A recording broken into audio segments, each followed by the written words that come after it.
So before we get to the big news of the day, I wanted to give you a quick update on the story that we reported earlier this week about DEI in medicine and surgery, and many of the tapes that we showed you on this show with regard to Duke Medical School and people working at Duke talking about how diversity, equity, and inclusion should be top priorities as opposed to, the merit of particular surgeons.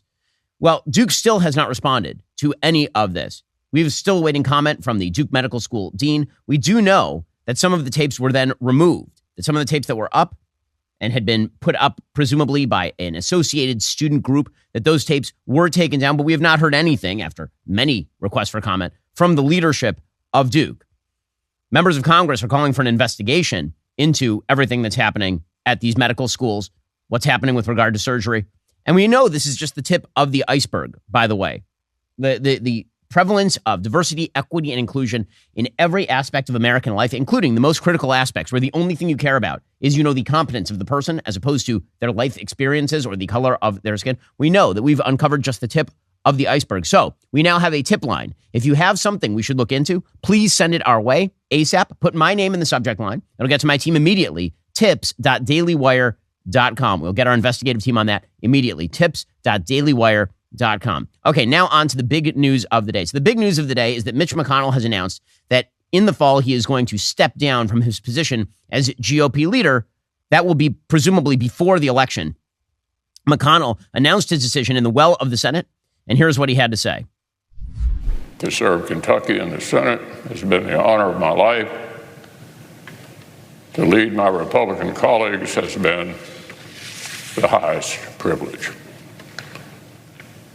But one of life's most underappreciated talents is to know when it's time to move on to life's next chapter. So I stand before you today, Mr. President, and my colleagues, to say this will be my last term as Republican leader of the Senate. Okay, so the question, of course, is who replaces him? But the blowback on this has been kind of extraordinary on the right. People who are shouting about the evils of Mitch McConnell. Now, Mitch McConnell is one of the most effective Machiavellian political operators of my lifetime. I don't like a lot of the things that he passed, but to pretend that Mitch McConnell was not an effective operator is just false. The reason that there is a 6-3 Republican-appointed majority on the Supreme Court of the United States is Mitch McConnell. It's not Donald Trump, it's Mitch McConnell. Because Mitch McConnell is the person who actively said, we will not allow Merrick Garland to be appointed to the court. And then, of course, Trump got elected. This isn't to deprive Trump of all the credit. Trump gets a lot of the credit. But it was Mitch McConnell who made the decision that he was going to hold open that seat until after the election.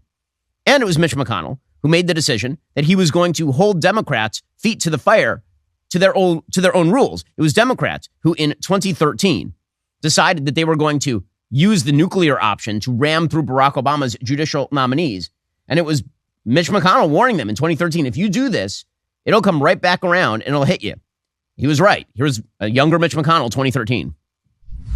The majority leader promised over and over again that he wouldn't break the rules of the Senate in order to change them. If you want to play games, set yet another precedent that you'll no doubt come to regret. Say to my friends on the other side of the aisle, you'll regret this, and you may regret it a lot sooner than you think. Hey, so Mitch McConnell was incredibly competent at his job. And again, this does go to what jobs are in the Senate, what they are in the House. There has been this mistaken assumption that the Senate Majority Leader or the House Speaker is the person who sets the Republican agenda. That person is a spokesperson for conservatism, and that if they don't hold true to conservative principle in every single thing that they do without compromise, then they are somehow betraying the cause. That is not the job of the House Speaker or the Senate Majority Leader. That is generally the job of a president. It might be the job of the head of the RNC.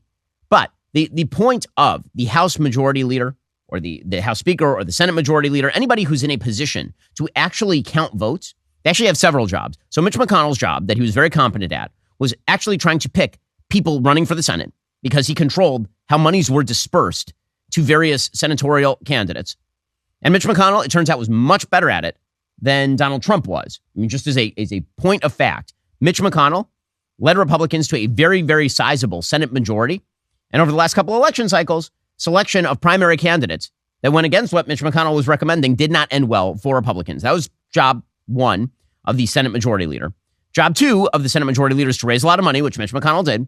And job three, which is really job one, is to decide the rules and procedures by which legislation moves through the Senate and pick exactly how that legislation gets made. That means counting votes. It means back scratching. It means ugly politics, underside, the seamy side of politics, the stuff that nobody likes and nobody wants to see. If you are a popular Senate Majority Leader, it is likely because you are bad at the job. I mean, with the general public, because popular Senate Majority Leaders are people who do have to make these Machiavellian decisions legitimately all the time. And that's how the sausage gets made. And the sausage getting made is really ugly. But you have a choice. Either the sausage gets made or it doesn't get made. And the reason that's relevant is because when it comes to replacing Mitch McConnell, the question becomes who exactly is going to replace him? Is it going to be somebody who considers themselves a philosophical purist, or is it going to be somebody who wants to make the sausage? Because the reality is that philosophical purism ends with minority status in the Senate of the United States. Just as it is very likely at this point that philosophical purism in the House may lead to a Republican minority in the House. It turns out that Americans just want the sausage. They don't want to see how it gets made. They're very not interested in the Machiavellian manipulations. They just want the thing done. And that's true of any job that we delegate power to in our lives. You don't care how the plumber fixes the drain. You just care that the drain gets fixed. And if he comes to you and he's like, but I am on a principled matter, I am not fixing the drain in this particular, I didn't hire you to do that. I hired you to fix the drain. And when it comes to what the Senate is there for, we can have arguments, and we do all day long on the show, about what legislation is good. Should you vote for it? Should you not? But if you neglect the part of the job that is the core of the job, counting votes, manipulations, back scratching, the ugly part of politics, then what you're going to end up with is somebody who says pretty words and does not achieve the things you need them to achieve, and then gets your party booted from majority status in the Senate of the United States. Purism is a wonderfully easy way of appealing to the public without actually benefiting your party in any serious way long term. Again, that's not to hold people's feet to the fire. That's our job, right? We're outside of government. In the end, it's the voters who are going to vote these people in. And it's the job of people like me to be purists in order to suggest what I think is the principle and then to explain how far our politicians are straying from the principle. But it is, in fact, the job of people like Mitch McConnell to try to get the most of the loaf that they can. And Mitch McConnell, I think, overall got a lot of that loaf. And again, that is with me being very critical of his stances on things like immigration and the border. If Mitch McConnell is replaced with somebody who is far less interested in making the sausage, or who is going to refuse to make the sausage at all in the name of political purism, then Republicans will just end up with no power. That's the reality. You can like it, you can dislike it, but that happens to be the reality. Get to more on this in just one moment. First, you've heard me talk about how important it is to have a VPN to protect your online privacy before. Choosing a VPN you trust is equally as important. Now, I actually research the show's sponsors because I want to recommend brands I believe in. I can say with full confidence, ExpressVPN is the best VPN on the market. For starters, ExpressVPN does not log your online activity. Lots of cheap or free VPNs make money by selling your data to advertisers, but ExpressVPN doesn't do that. They've even developed a technology called Trusted Server that makes their VPN servers incapable of storing any data at all. ExpressVPN also uses Lightway. That's a new VPN protocol they engineered to make user speeds faster than ever. I've tried a lot of VPNs in the past. They can sometimes slow your connection, but ExpressVPN is always blazing fast and lets me stream videos in HD quality with zero buffering. Not to mention, ExpressVPN, really, really easy to use. You don't need any technical skills to set it up. You just fire up the app, you tap one button, and now you're connected. Even your grandparents could do it. I'm not just the one saying this. It's Business Insider, The Verge, a lot of other tech journals. They rate ExpressVPN as the #1 VPN on planet Earth. Protect yourself with the VPN I know and trust. Use my link at expressvpn.com/Ben today. Get an extra 3 months free on that 1-year package. That's expressvpn.com/Ben, expressvpn.com/Ben to learn more. So there are 3 candidates who are largely seen as the possible leaders right now to replace McConnell. One is the Senate Minority Whip, John Thune, who is from South Dakota. He is sort of on the center left of the Republican caucus, John Thune. If you look at, for example, his Heritage Action Score. So Heritage Action Scores are sort of a decent proxy measure for how conservative a member votes. So, for example, the most conservative members of the Senate, people who get very high Heritage scores, would be people like Senator Cruz. Right? Senator Cruz has an 89% Heritage Action Score. Senator Rand Paul has a 96% Heritage Action score. However, if you look at like Susan Collins has a Heritage Action score of 10%, which makes sense, right? They're trying to grade people on that spectrum.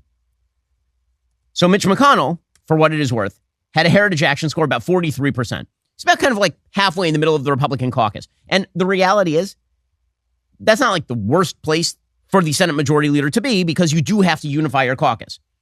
I know it's an uncomfortable political truth that every party is a spectrum of views, and that it is the job of the Majority Leader in the Senate and the House Speaker to actually cobble together that coalition in order to move things that you want moved and get most of the loaf. Or again, you can sit there and do nothing. McConnell sat kind of dead center of the Republican Party, positionally speaking. So he has like a 43% Heritage Action score. McConnell's Heritage Action score over his lifetime is 59%. The average Senate Republican has a Heritage Action score of 65%. So he's really dead center of the Republican caucus. The people who would theoretically replace him, and this is the problem with somebody like, Rand Paul has been suggested, for example, as a possible Senate Majority Leader. Almost impossible to see how he gets the job. Also impossible to see how he cobbles together a coalition. Now, it may be that Senator Paul says, I don't want to make the sausage. There is a principled argument for not making the sausage. It just ends with Republicans in the minority status. Again, I tend to agree with a lot of that from Rand Paul or from Senator Cruz, that the job of the Senate is not to pass legislation. The American public tend to disagree with that overall, and they don't tend to like Congresses where the sausage doesn't get made. In any case, the three candidates who are up for the job are Senator Thune. Senator Thune has a Heritage Lifetime Action score of like 62%. Again, the average Senate Republican is about 65%. So again, he's sort of dead center of the Republican caucus. He's being portrayed as a wild leftist, Senator Thune, which of course is not true. That's because he's at odds with Donald Trump. Trump took a swipe at him in 2022, suggesting he was going to try to primary Thune because Thune wasn't sufficiently supportive of him in 2020 and didn't go along with the election stolen kind of stuff. And then Trump got half-hearted about it, and Thune won his reelect in a walk. So there are a lot of people on sort of the right side of the Republican Party who don't like Thune because they think he's too moderate, that he follows directly in the path of McConnell. The thing about Thune is that he does have a lot of training. I mean, he worked under McConnell for years in how to make the sausage. John Barrasso is another possible candidate. He's significantly older than John Thune. He is the Senate GOP conference chair from Wyoming. He has a strong relationship with Trump. He was actually the second senator in America to endorse Trump. He has a Heritage Lifetime Action score of 72%, so he's slightly more conservative than the overall Republican in the Senate. So from a conservative perspective, Barrasso might be your guy. Right? Barrasso seems like somebody who knows how the sausage is made and also happens to be more conservative overall than McConnell and has a warm relationship with Trump. So he seems like the obvious pick. The only downside is he's 71 years old. Now, I understand that in modern American politics, that makes you a spring chicken, but still, he's 71 years old. Senator John Cornyn has been suggested from Texas. Again, he's not quite as much at odds with Trump as, say, John Thune is. There's been discontent with Cornyn because Cornyn has supported some of the more bipartisan packages in the past. He has a Heritage Action Lifetime score of 64%. Again, most of these people are pretty close to the Senate Republican average. The calls for, the suggestion. So Matt Gaetz says, we won a big victory because McConnell is stepping out. McConnell's 82 years old, and he was having freezes. And we played it on the show. He literally freeze up for minutes at a time. I mean, it is kind of amazing when you think about the fact that Nancy Pelosi's 82 years old, and she said, I don't want to be House Minority Leader anymore. I'm too old. And then you have Mitch McConnell, who's 82 years old. He's like, I don't want to be the Senate GOP leader anymore. I'm too old. And then you have Joe Biden, who's like, I'm doing just fine. He's going to be 82 years old when he is inaugurated, if he wins, next January. And he'll be starting his second term, which means 4 more years of that. That shows how out of touch he is.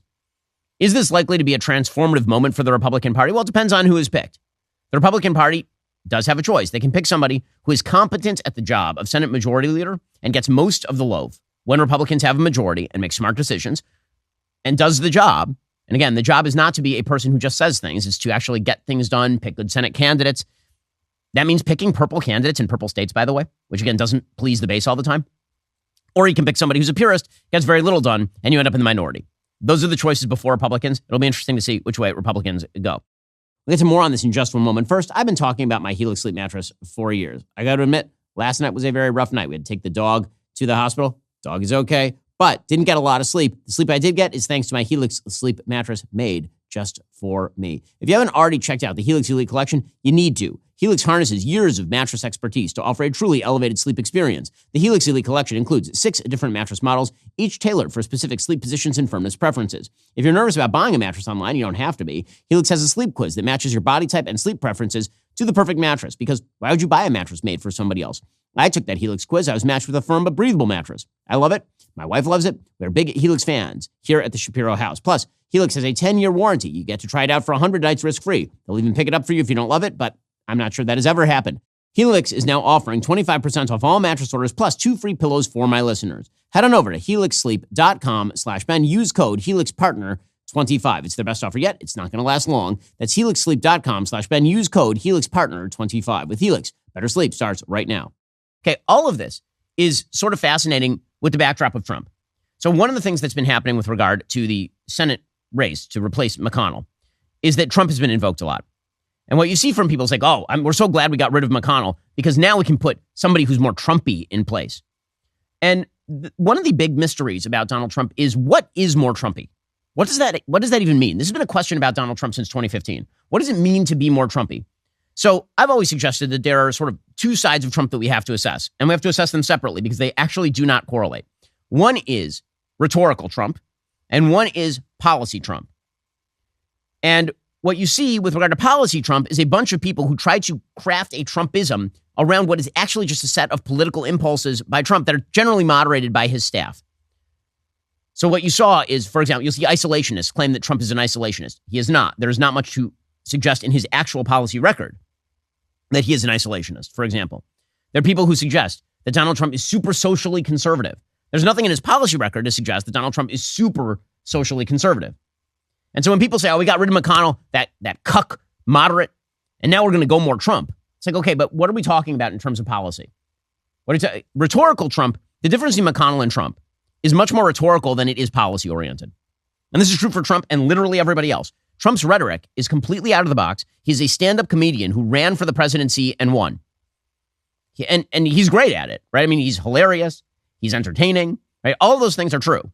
Rhetorical Trump is not policy Trump, which is actually one of the reasons, folks, why Donald Trump has a really good shot of winning re-elect. Why? Because if you look at where Donald Trump is positionally, if you put aside the rhetoric, if you put aside the crazy, if you look at where Donald Trump is positionally, he is significantly closer to the middle of American politics than Joe Biden is. If American politics, traditionally speaking, has been run to the extremes during the primary, run to the center during the general, Donald Trump almost perfectly fulfills that. Except he actually hasn't even been running to the right in the primary. He just ran as himself because he has so much faith among the Republican electorate that he's been able to say heretical things that no other candidate would be able to get away with. So going into the general, as Joe Biden moves to his extreme left in this benighted attempt to garner the love of his radical base, as we talked about yesterday, he's abandoning the middle of the playing field. And the reality is that in terms of policy, aside from border policy, which is a major distinction, Donald Trump and Mitch McConnell look very, very similar. And in fact, there are areas where Donald Trump is to the left of Mitch McConnell, particularly on pro-life issues. The reason that matters is if you're looking electorally, the reason, again, Donald Trump has a very good shot of winning a re-elect is because he does not follow the Republican Party orthodoxy. One of the great ironies is the people who are claiming we need uncut, pure 100% grade A Trump.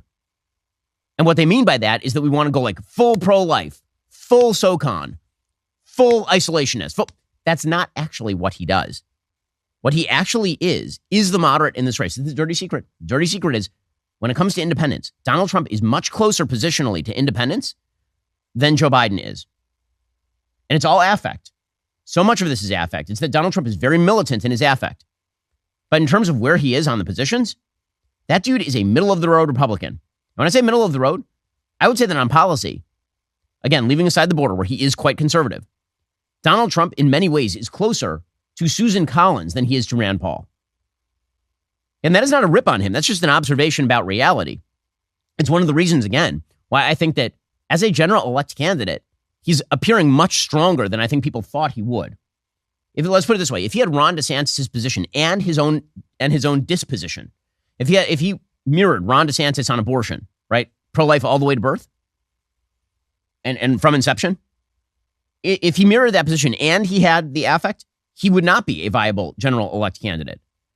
But he doesn't. So right now I want to go through the positions of Donald Trump, because what I want to show you is that because Joe Biden abandoned the middle, Donald Trump is about to seize it. This is the biggest story in presidential politics that no one is covering, is that positionally speaking, Joe Biden abandoning independence has led to a huge swath of people in the middle taking a look at Donald Trump. By the way, you can see this happening broadly writ in sort of more celebrity circles. A bunch of people who certainly are not on the right suddenly taking a second look at Trump and going, I'd vote for that guy. Joe Rogan is not a right-winger. Joe Rogan will likely vote for Donald Trump over Joe Biden. That's just a reality. I know, Joe. That's very likely to happen. And I think he said it publicly. Elon Musk will vote for Trump over Joe Biden. Elon Musk is not a right-winger.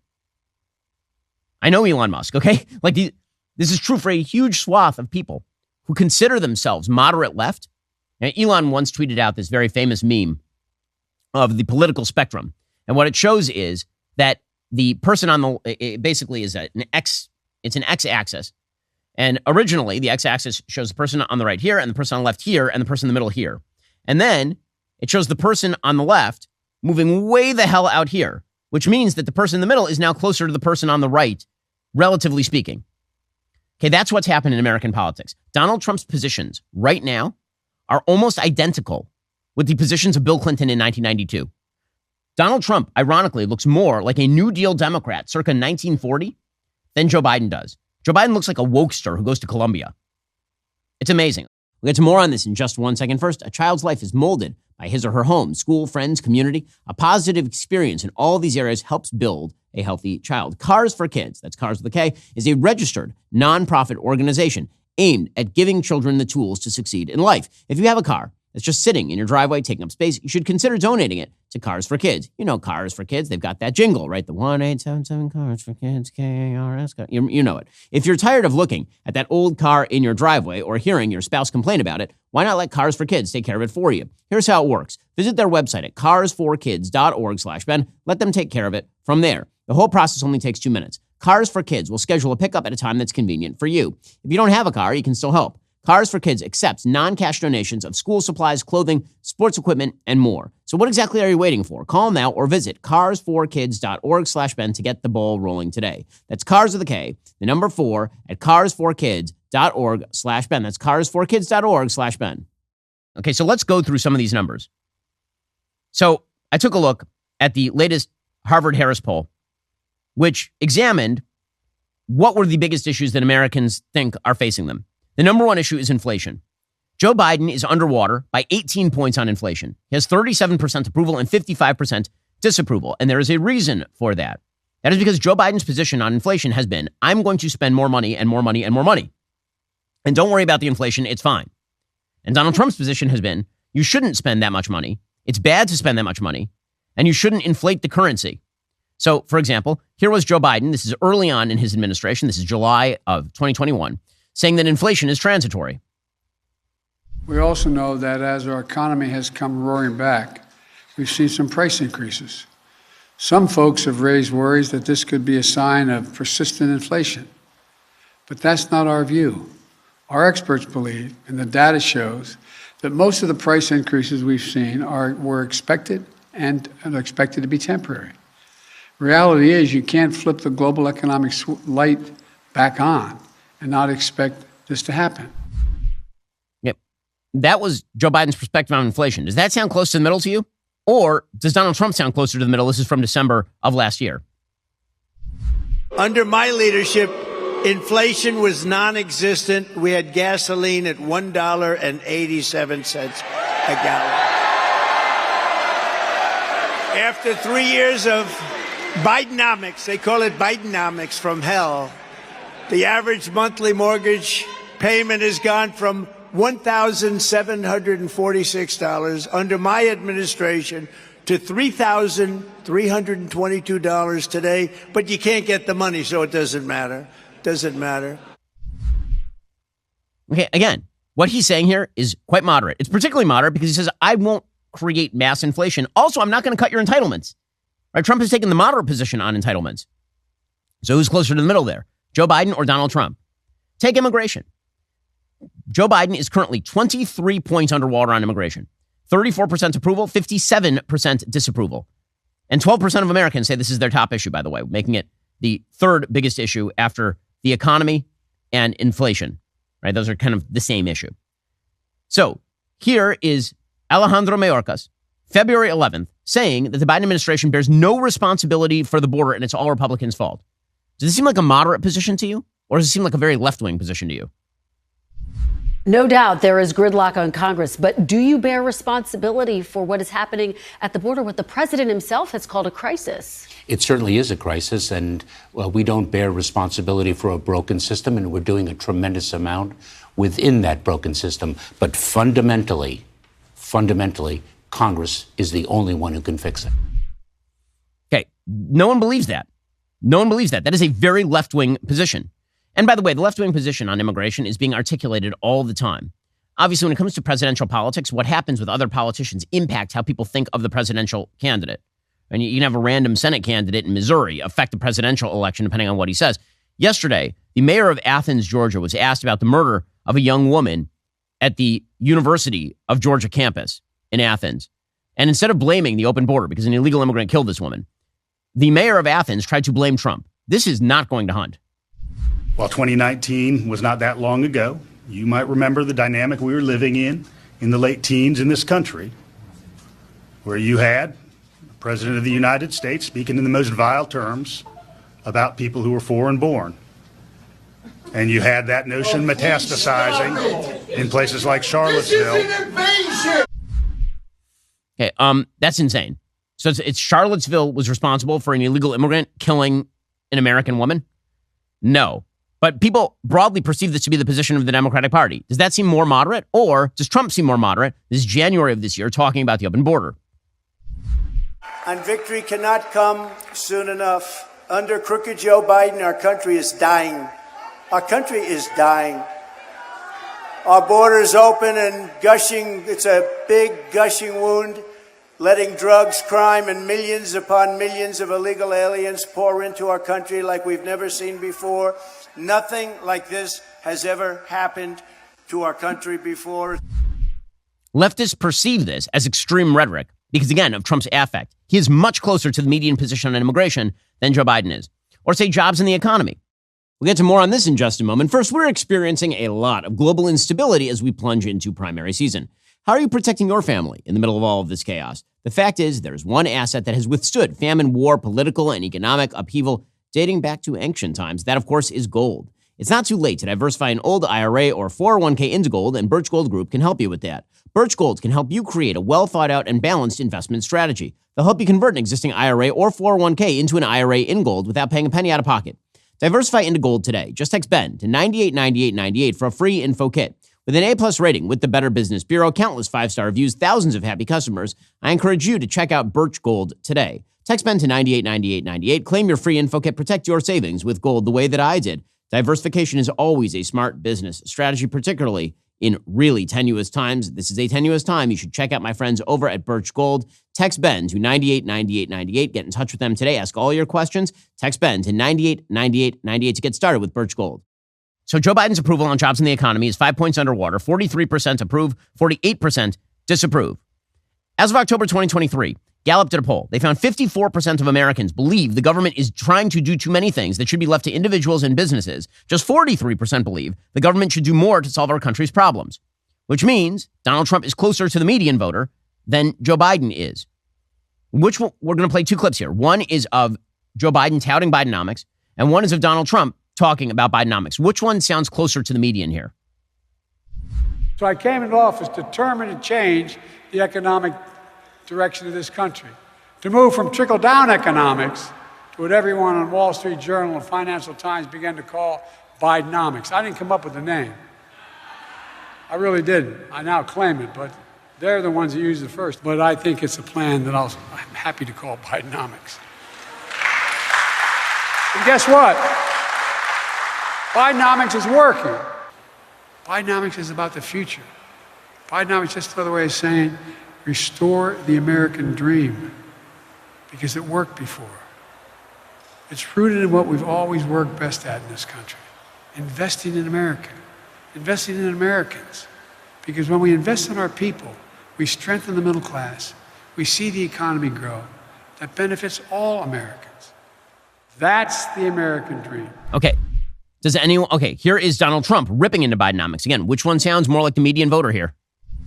During this holiday season, families all across America are struggling under the brutal weight of Bidenomics. You know, Bidenomics means a lot of bad things. This year alone, the typical American family is $7,500 poorer because Crooked Joe's globalist blunders and greedy betrayals have really hurt us badly. Today, a $2,000 monthly mortgage payment gets you a house worth less than $295,000. Under the Trump administration, the same number would get you a house that today would be worth $460,000. That's a big difference. As long as Crooked Joe Biden is in the White House, the American dream is dead. It's dead. You don't hear about the American dream anymore. People want to survive. Again, which one sounds closer to the middle? How about climate change?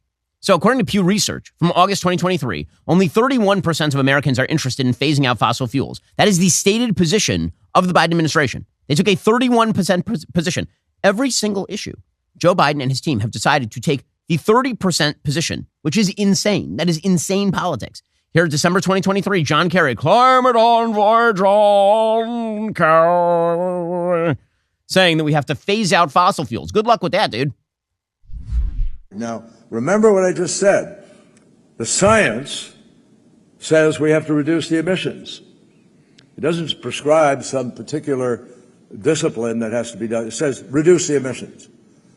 And so we believe that that means if you're going to reduce the emissions and you're actually going to hit the target of net zero by 2050, you have to do some phasing out. There's no other way to get to that target.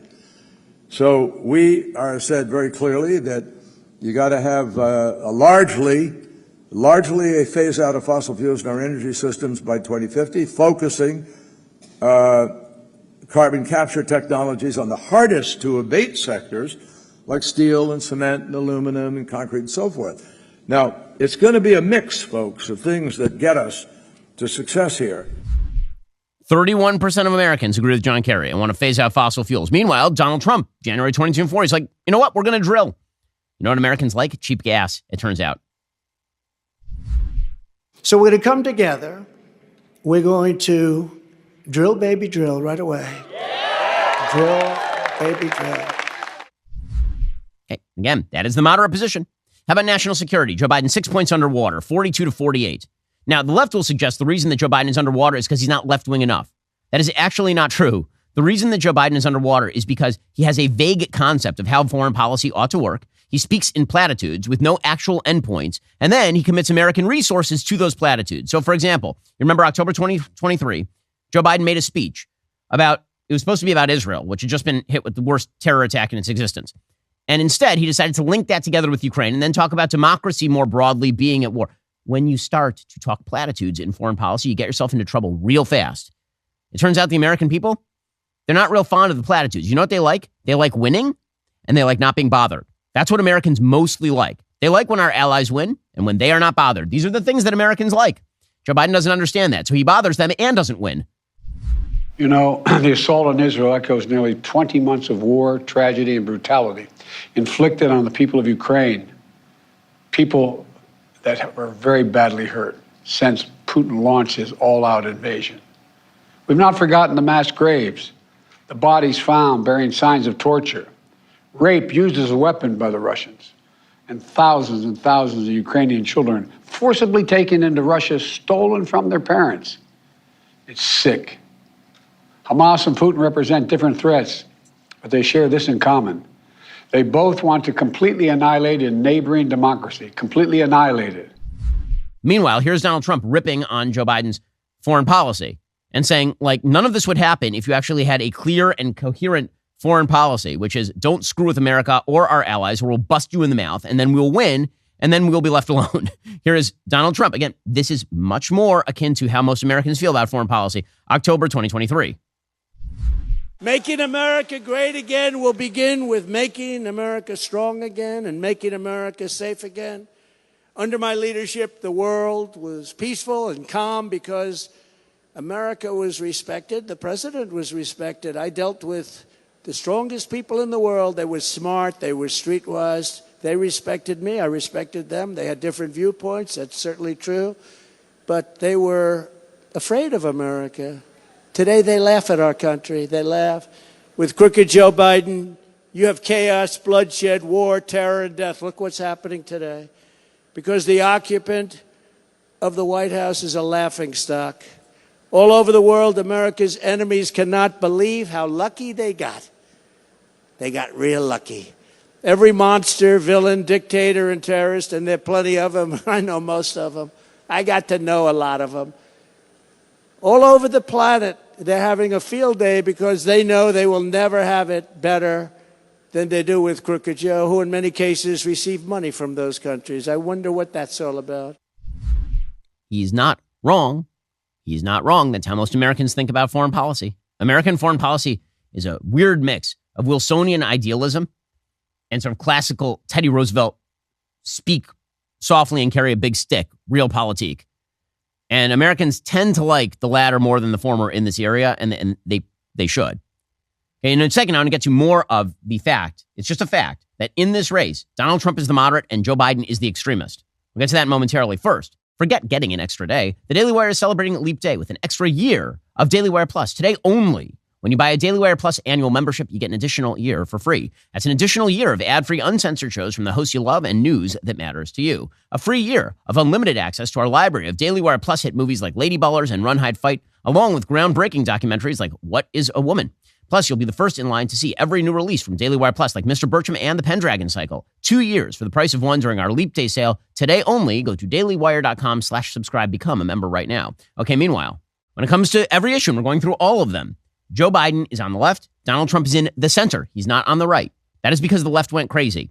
On education, Joe Biden has an approval rating that is +2, but that's because he's 43-41. That is a very low approval rating on education for Democrats. Typically, the way that you gauge educational approval is how much money you're willing to spend. Joe Biden spends a lot of money on this stuff. The problem is he is also a wokester. So, for example, here was Joe Biden talking about the evil book bans in the state of Florida. Those book bans, by the way, most Americans understand, are things like genderqueer being left in school libraries for 8-year-olds to find and look at the porn inside. Joe Biden defending this sort of stuff is not a good look in the educational sphere. We can't fully prevent people from being radicalized to hate and violence, but we must address the relentless exploitation of the internet to recruit and mobilize violent extremists. And that's going to be hard. It conflicts in many cases with the First Amendment. We got a lot to do. That's why I issued the country's first ever national strategy on countering domestic terrorism, and I signed landmark hate crime legislation that we've passed. And we have to continue to act, though. Now is the time for all Americans to speak up when history is being erased, books are being banned. Do you ever think we'd have this conversation here at this time? Diversity is being attacked. As I said earlier, we're one of the most diverse countries in the history of the world. Diversity is a strength of our nation, a cornerstone of our democracy. Okay, most people see right through that platitude, and what they see is Joe Biden backing critical race theory and gender theory in the classroom, which is why when Donald Trump says in May 2023 that he's going to cut funds for schools teaching CRT, most Americans agree with this. This is a middle-of-the-road position. Contrary to what the legacy media would tell you, this is a middle-of-the-road position. No one wants their kids going to school where they learn that they are inferior because they are white, for example, that they bear historic guilt because of their race. I will immediately sign a new executive order to cut federal funding for any school that's pushing critical race theory, transgenderism,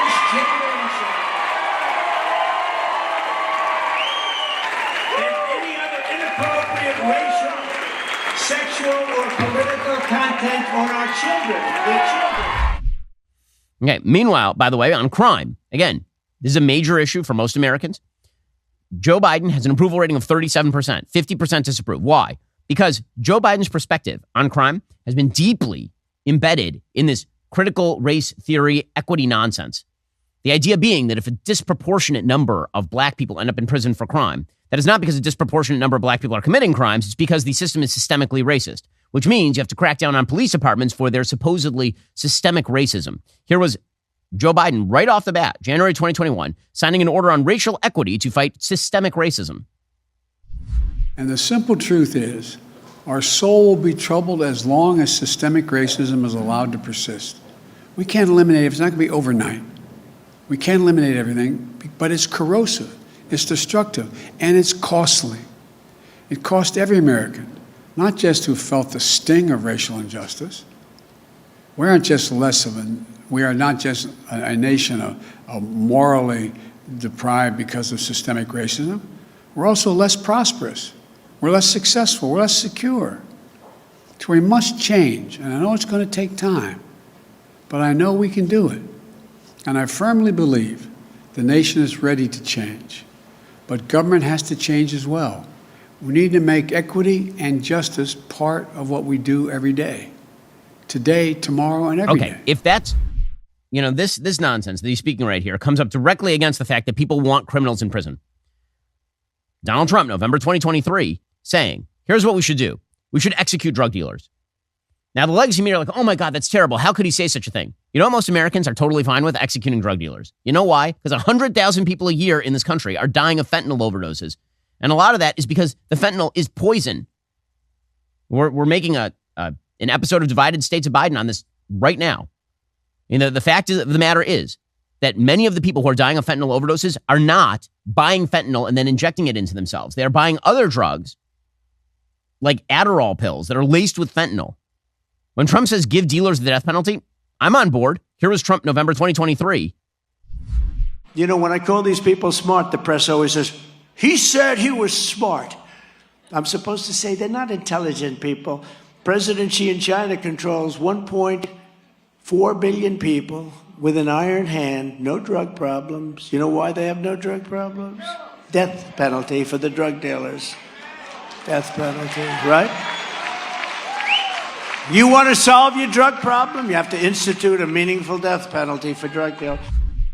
Not wrong. On abortion, right? All the positions that we've discussed so far are ones that I think most mainstream conservatives agree with, and they happen to be moderate positions. On abortion, Donald Trump disagrees with mainstream conservatives on abortion. And yet he's able to get away with it. This is like the best example of Donald Trump being the guy who's seizing the middle ground. So Joe Biden, actually, believe it or not, on abortion, has an approval rating that is 5% underwater, 38 to 43. What do the polls say about what Americans are fine with in terms of abortion restrictions? 48%, a plurality of Americans, support a 16-week ban on abortion, which, by the way, is super late. And most European countries are at 12 weeks. But a 16-week ban on abortion. Only 36% are opposed to a piece of legislation that would ban abortion 16 weeks and beyond. That happens to be the position that Donald Trump is currently exploring. Meanwhile, Joe Biden has taken the position abortion until birth funded by taxpayers. In 2019, you'll recall that Joe Biden reversed himself. He had spent his entire career saying taxpayers should not have to fund abortion because you don't agree with somebody else getting an abortion. Why are you paying for it? Then in 2019, under pressure from his left flank, he denounced the Hyde Amendment. We now see so many Republican governors denying health care to millions of the most poorest and most vulnerable Americans by refusing even Medicaid expansion. I can't justify leaving millions of women without access to the care they need and the ability to exercise their constitutionally protected right. If I believe health care is a right, as I do, I can no longer support an amendment that makes that right dependent on someone's zip code. So taxpayer-funded abortion up until birth is the Democratic Party position under Joe Biden. Meanwhile, the actual Donald Trump position on abortion does not match with my own. You'll recall that in September 2023, Donald Trump ripped into Governor Ron DeSantis in Florida for a 6-week abortion ban. So he has taken the absolutely milquetoast, middle-of-the-road position on abortion. People criticize Nikki Haley for being middle of the road on abortion. Trump is just as middle of the road when it comes to public policy. Here he was in 2023, ripping on an actual abortion ban in the state of Florida. If a federal ban landed on your desk, if you were reelected, would you sign it at 15 weeks? Are you talking about a complete ban? A ban at 15 weeks. Well, people are starting to think of 15 weeks. That seems to be a number that people are talking about right now. Would you sign that? I would sit down with both sides and I'd negotiate something, and we'll end up with peace on that issue for the first time in 52 years. I'm not going to say I would or I wouldn't. I mean, DeSantis is willing to sign a 5-week and 6-week ban. Would you support that? You think that I goes think what too he far? did is a terrible thing and a terrible mistake. But we'll come up with a number. But at the same time, Democrats won't be able to go out in 6 months, 7 months, 8 months and allow an abortion. So, again, how do you demonize that position as radically right wing? Trump is actually taking one of the Democrats' most potent issues in the aftermath of the repeal of Roe versus Wade, or the overturning of Roe versus Wade. He's actually taking it off the table for them because he is a moderate on the issue. On foreign policy, by the way, I know there are a lot of people who are big Trump fans who think that he wants to cut off aid to Ukraine. He has never said that. He's never actually articulated that. What he has said is that, in fact, he's actually said the opposite. He said he would increase aid to Ukraine sufficient to pressure Putin to come to the table and make a deal.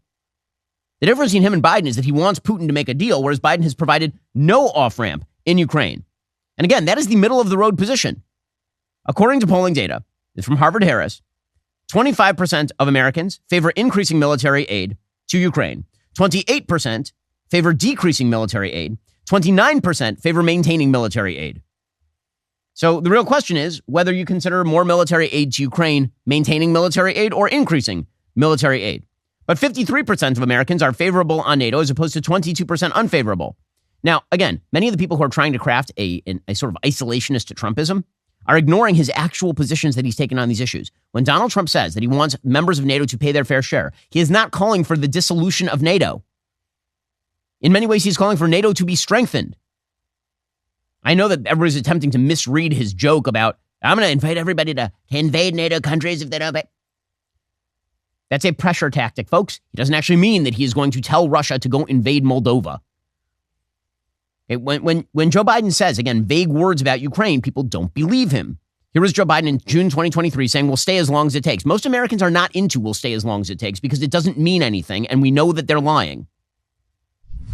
On commitments to Ukraine, long-term security to deter future aggression after this war ends is a goal. And we're advancing this goal by providing them the support Ukraine needs now on the battlefield and helping them strengthen their military over the long term.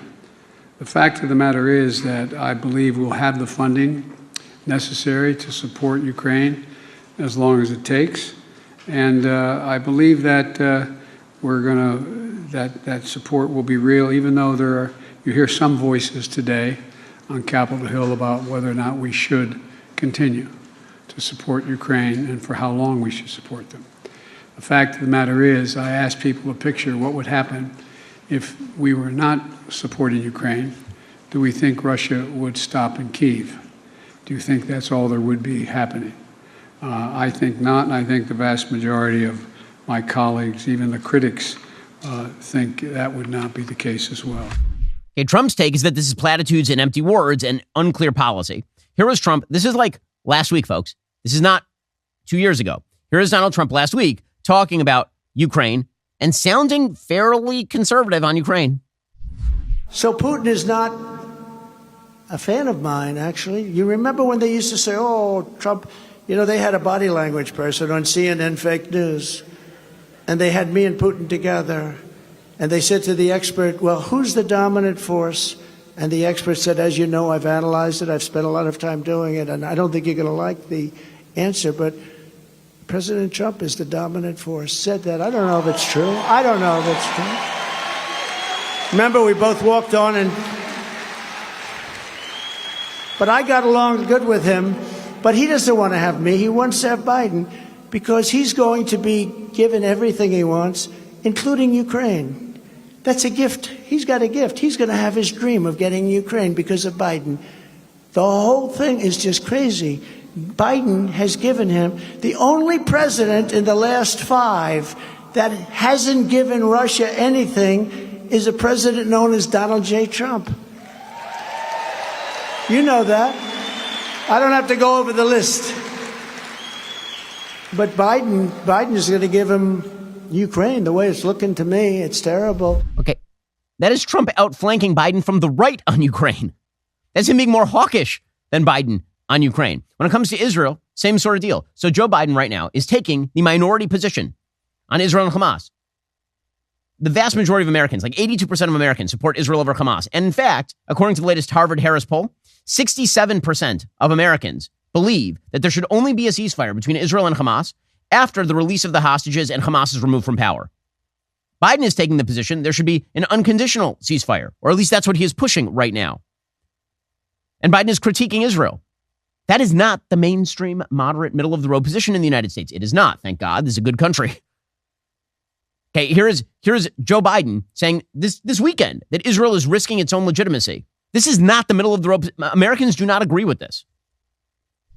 You believe maybe there's a future for a two-state solution, but from where I'm sitting, it does seem like there doesn't seem to be any appetite for that right now. Do you see because again, we see every day we see these horrible images out of Gaza. And is there a path forward? Is there a safe future for the people who live there? There is a path forward with difficulty, but here's the path forward. Look, first of all, the hostages being held must be released. And if we've got at least a principle agreement, there will be a ceasefire while that takes place. Ramadan's coming up, and there's been an agreement by the Israelis that they would not engage in activities during Ramadan as well, in order to give us time to get all the hostages out. That gives us time to begin to move in directions that a lot of Arab countries are prepared to move in. But it's a process. And look, Israel has had the overwhelming support of the vast majority of nations.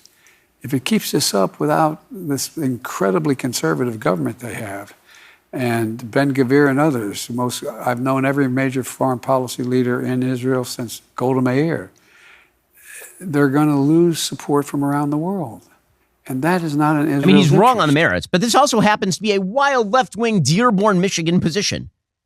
That is not the middle-of-the-road position in the United States. You know what sounds more reasonable? Donald Trump saying that he will strip student visas from foreigners who come here and hate Jews. That seems like most Americans kind of agree with that. We don't want foreigners here who don't like Jews. Should that be controversial?